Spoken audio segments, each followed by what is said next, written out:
Kia is an incredibly intriguing automaker in that they offer just two types of cars. The first type are the flaccid cars. That's like the Kia Sportage. It's boring, not that interesting, and doesn't do anything remarkable. It has okay horsepower, okay fuel efficiency, and it's just a fine car. And then there's the other type of cars, like the Kia EV6 GT. This thing makes 576 horsepower, it has Michelin PS4 tires, and brake calipers that are straight out of a rave. So what's going on here?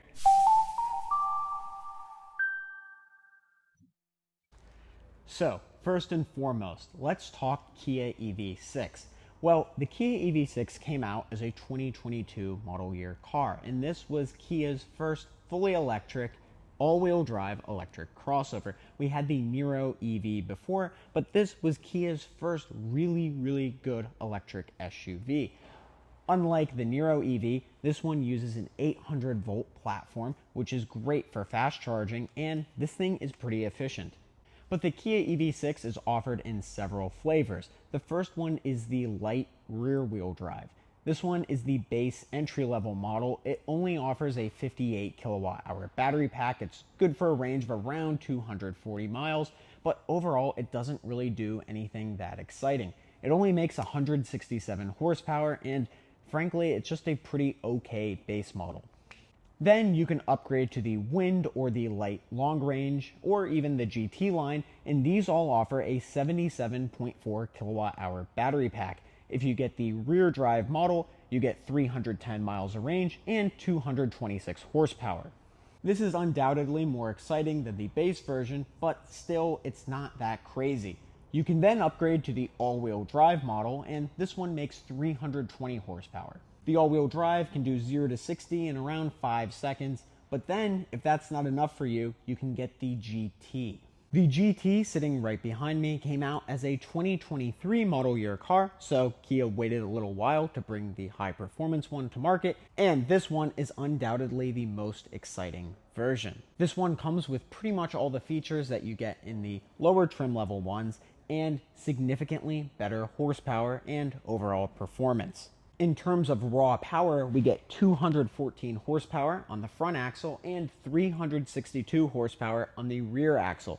This combines for a total of 576 horsepower and 546 pound-feet of torque. To supply this much power, we use the same long-range battery pack, which is 77.4 kilowatt hours. Now, considering we're running on larger wheels and we have more grippy tires on this car, we do get a pretty significant range loss. The EV6 GT only has a range of 206 miles. However, thanks to its 800 volt platform, this thing can charge from 10 to 80% in just 18 minutes. So while its range isn't that significant, we get really impressive charging capabilities, so you can charge faster even though you can't go as far. But the GT offers much more than just additional horsepower and larger wheels. First off, we get adaptive dampers in this car, so when you're in sport or GT mode, this car can feel a lot more rigid around corners. We also get an updated front and rear fascia, and we also get some performance-oriented tweaks on the outside, like body color molding around the wheels. This thing also offers neon green brake calipers, and this car is running on Michelin PS4 tires.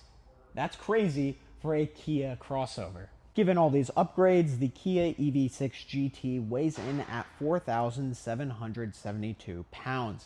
This is a little more than a Tesla Model Y performance, but actually significantly less than some other slightly larger performance crossovers like the Acura ZDX Type S and the Audi e-tron S. Both of those vehicles weigh in at over 6,000 pounds. In terms of length, the EV6 GT measures in at 184.8 inches long. This is a little bit shorter than a Tesla Model Y or Ford Mustang Mach-E. This all sounds great, but there's something even better, and that's finding an EV6 GT lightly used like this one here. Despite costing over $63,000 brand new, you can find used GTs like this 2023 model for significantly less. This car is only $35,000 right now, and it has just 14,000 miles on the odometer. So, just 2 years old, you can get almost $30,000 off this crazy performance crossover. But now this begs a question. Is the EV6 GT the ultimate performance EV for $35,000? Let's find out. So even though the EV6 GT is more of a performance EV, we can't ignore that this car is a crossover. So what's the practicality like? The GT offers 24.4 cubic feet of storage, which isn't that crazy for an electric crossover. For instance, the Tesla Model Y offers 30.2 cubic feet, but nevertheless, this is a pretty significant area of storage. And there's something really cool underneath this rear floor storage area. So if we pull this up, we will notice this plastic tray here. Now, if we pull off this little cover, underneath here, we will see two things. The first is the Meridian subwoofer. So this helps the audio system feel a lot more immersive. And the second thing is this rear structural brace. Now, this brace helps make the car feel a lot more rigid and stiff when you're in corners. This is a really cool touch and only available on the GT model. Given that the EV6 GT is built from the ground up as an electric vehicle, we do get a front trunk. To open it, we pull a little lever back here and we can open the hood. The front trunk is actually contained underneath this interesting box that says EV on it. And to open it, just pull it up. And in here, we have a tire mobility kit. I've definitely seen bigger front trunks in my days, but I'm sure you'll still be able to find stuff to put in this front trunk, like herbal medications to deliver to your ailing neighbors, a few pages of feminist literature, or perhaps Tylenol that was sourced from the dark web. When it comes time to get into the EV6 GT, we have flush door handles right here. Now, if we get a lower trim level on the EV6, whether it's the light or the wind, these door handles are manual, so you have to push in there and you can pull to open. But since this is the top spec GT, what we do have are door handles that automatically retract. So this makes entering and exiting the car a lot easier. You also get these retracting door handles on the GT line trim. Once you physically, or well, for that matter, spiritually enter the cabin, you will notice that it is very dark.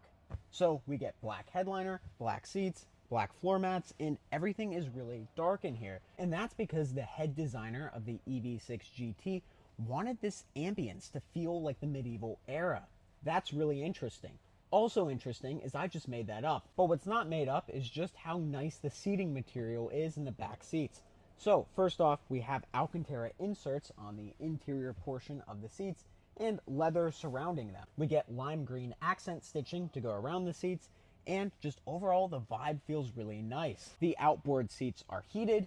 We get two cup holders right here, two USB-C ports, and AC vents right there. Since this car is on a bespoke EV platform, we also get a totally flat rear floor area. And like a conga line on a Carnival cruise ship headed to the Bahamas, the experience gets even better up front. But before we get ahead of ourselves, we need to discuss the elephant in the room, and that is these incredible bucket seats up front. It's kind of insane to say this, but you get essentially what are race car seats in a mid-size Kia crossover. And these are true bucket seats. They're manually adjustable and they have insane bolstering. When you get situated in these seats, it feels like a Cambodian sea snake is grabbing you from the surface and pulling you deep underwater. I do not think you will find any crossover with crazier seats than the EV6 GT. But there's actually a lot of other interesting stuff inside the cabin. But this interior offers a lot more than just those awesome bucket seats. For instance, we get a really nice door panel with Alcantara and some soft touch materials here and there. There is a decent amount of plastic on the lower portions, but at least most of the upper materials are pretty nice. We also get this plastic GT trim on the dashboard, and we get ambient lighting right here, a wireless phone charger, two USB-C ports, one USB-A port, a 12-volt power source, a heated steering wheel, heated seats, and a Meridian sound system. Now, as an audiophile, this really isn't one of the best Meridian sound systems I've heard, but I think it will suffice for most users. The driver gets visual access to two 12.3-inch screens, and there's even a head-up display with some augmented reality functionality. But is the software behind these screens any good? And now when it comes to the tech front, the EV6 is a little bit of a mixed bag. So first off, we have the screen right here, which is pretty responsive, as you can see.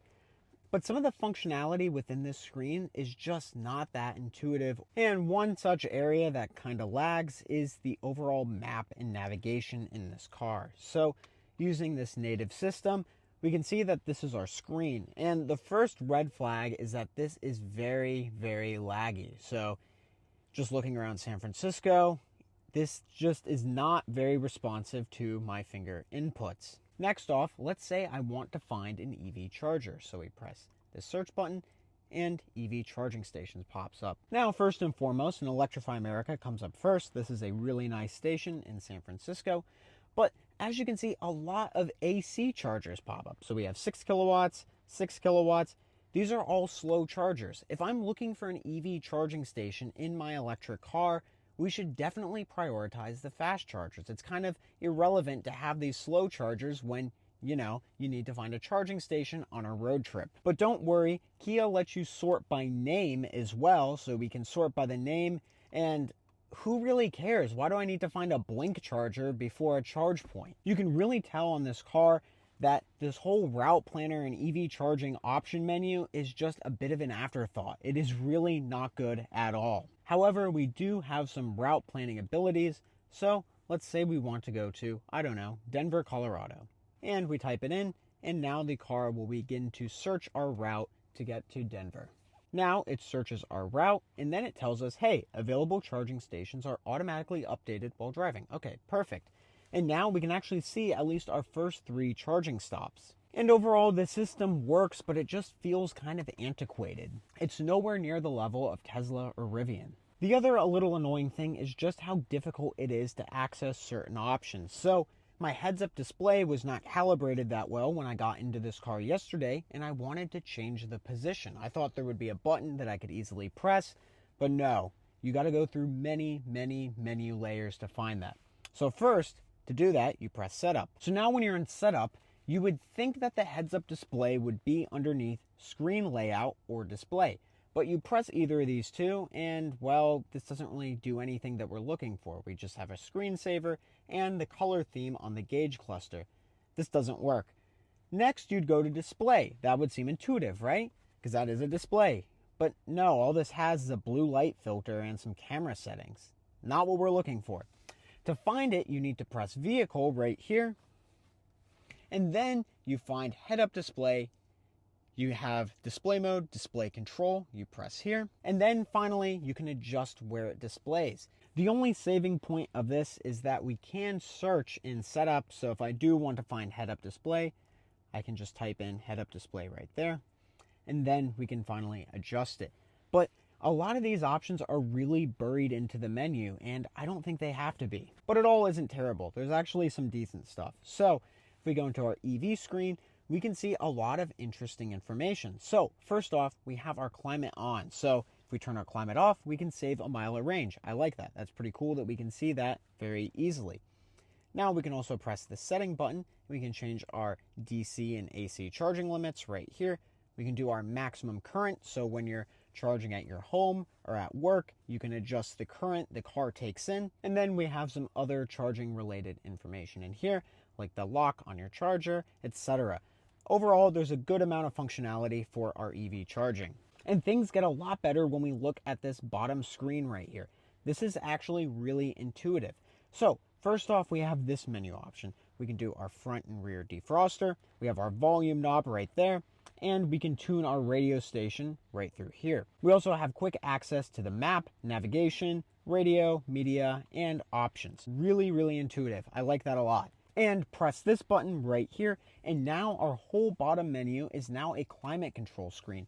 So here we can easily adjust the temperature, the fan speed, etc. This is really, really nice and quite intuitive. Another cool amenity is the camera right here. So we actually have a 360 cam right there. And we have a small 3D view of our vehicle. This is really cool. Unfortunately, it gets the color wrong and the trim wrong because this looks like a GT line. These are not the GT wheels. But hey, at least they put in the effort and gave us a 3D model of our car.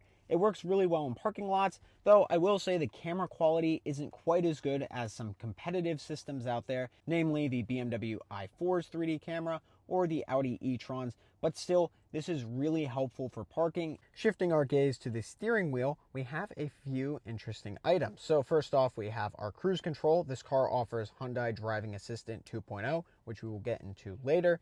And then to the right, we can adjust our volume and change the song. We also have drive modes right here. So here we cycle through our drive modes. So right now, we can go to sport mode and we get a more aggressive gauge cluster. Eco mode looks the most gentle, and normal mode is the traditional one. We also have a GT mode button right here, and if we press that, we go into GT My Drive mode, and everything gets that same neon green accent.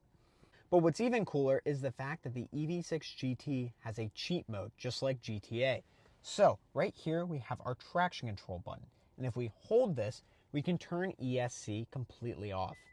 Once we do that, we can hold our 2 regen paddles, and by the way, this regen paddle right here increases our regen and this one decreases. If you press this one time from the default regen mode, we can actually get true one pedal driving. But that's an aside, and let's continue the cheat code. So we pull back on both of these for 3 to 5 seconds.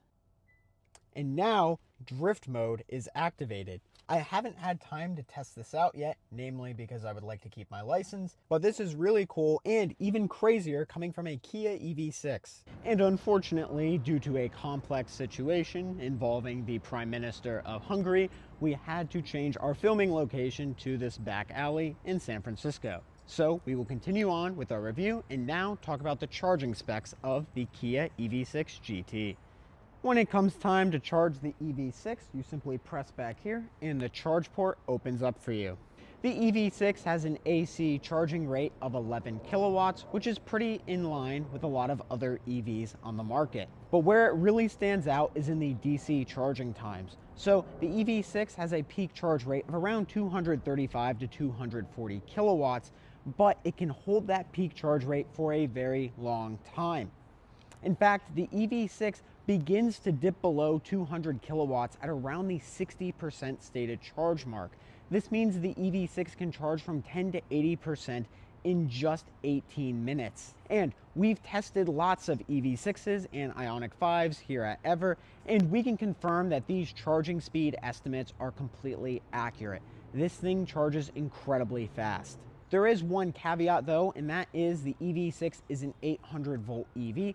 So if you use lower voltage chargers, namely the V3 Tesla superchargers with an adapter, the car will not be able to reach its maximum charging speed. Since the charger has a lower voltage than the battery pack, the EV6 will need to step up the voltage and reduce the current, and that requires a lot of expensive onboard hardware. So to do so, the EV6 uses the rear drive unit inverter to increase the voltage, but it can only max out at 100 kilowatts. That means it's going to take longer to charge, but you're still able to charge on Tesla superchargers, albeit a little bit slower. The good thing is V4 Tesla superchargers are 1000 volts, so you won't need to worry. And finally, the EV6 offers V2L charging capabilities. So if you use an adapter, you can plug it into the charge port and you can offload 1.9 kilowatts through the charge port. In other words, you can trickle charge another EV from the Kia EV6's battery pack. So if you have a friend with an EV and they need a charge, you can send energy from your EV6 to their car, and that's a feature that not every EV on the market can offer. And on the topic of power, there's even a 120 volt outlet located underneath the second row seats. All right, now we are behind the wheel of the EV6 GT. First and foremost, especially when we're driving through the city environment of San Francisco, we can definitely feel a lot of the bumps and vibrations from the road, and that's because this car's suspension does feel a lot stiffer, even in normal mode, than the regular EV6. But when you're driving through the city and you're not in GT mode and you don't have the propulsion sounds turned on, this feels just like a regular Kia EV6, except we're sitting in bucket seats. But then when you take this car out on the highway and give it some juice, or if you take this on a country curvy road, this car starts to really shine. So first, when it comes to acceleration, Kia says this car does 0 to 60 in 3.5 seconds. So we wanted to figure that out. Can it really do 3.5 seconds? So we did a 0 to 60 run, and we got, with our V-Box, 3.47 seconds, which is insane. So this car beat its quoted 0 to 60 time. Some other EVs don't really do that. So the Model Y performance tends to get around like 3.6, 3.7 in real world, when it's claimed to do 3.5. So Kia is actually conservative with their performance numbers, and I really respect that. Next off, the power delivery in this car is so much better than the regular EV6. So if you're at a dead stop and you floor it, the regular EV6 will have a bit of a lag and a delay before giving you the power. This car just goes. Handling is also really good in the GT. I think it's actually pretty good in the regular EV6, but especially in the GT, this car can really corner. And I think that's definitely due in part to the wider, grippier tires on this car, but it's really good. Car and Driver got around 0.92 Gs on the skid pad, which is quite impressive for a large, heavy crossover. And speaking of weight, I think this car does a decent job of concealing its mass. And the other thing too to think about, this car actually weighs less than a BMW i4 M50. That's pretty impressive. As for safety features, the EV6 GT is replete with autonomous driving amenities. The star of the show is HDA 2.0, Highway Driving Assistant 2.0. Fun fact, in Hyundai's, it's called Hyundai Driving Assistant. But with the 2.0 version, this car can make lane changes. So all you do is put on your blinker and the car can automatically change lanes. I think the lane change functionality is a little more of a novelty feature as opposed to an actual useful one, but it is really cool when it can automatically change lanes on the highway. You can take your hands off the wheel for around 10 to 15 seconds before it will tell you to put them back on, so this car has some element of autonomy. As we pointed out earlier, this car has the really awesome 360 camera, and it really helps in parking lots. But there's also one more trick the EV6 has up its sleeve. And this feature is Smart Park. So you can actually drive the EV6 GT forward or backward from just the key itself. So right now I'm pressing the drive forward button and the EV6 is moving forward. And what's really cool is if I let go, it automatically stops. But the sensors are really good on here. So if I have this car drive backward and I stand behind it or jump in front of it, it will stop and not hit me. Pretty cool.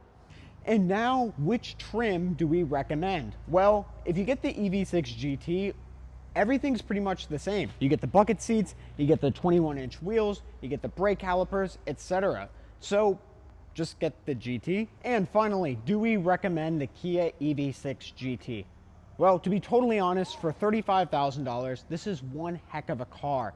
It offers 576 horsepower, incredible charging specs, and a really cool overall package. You get those bucket seats, and this thing just looks really, really cool.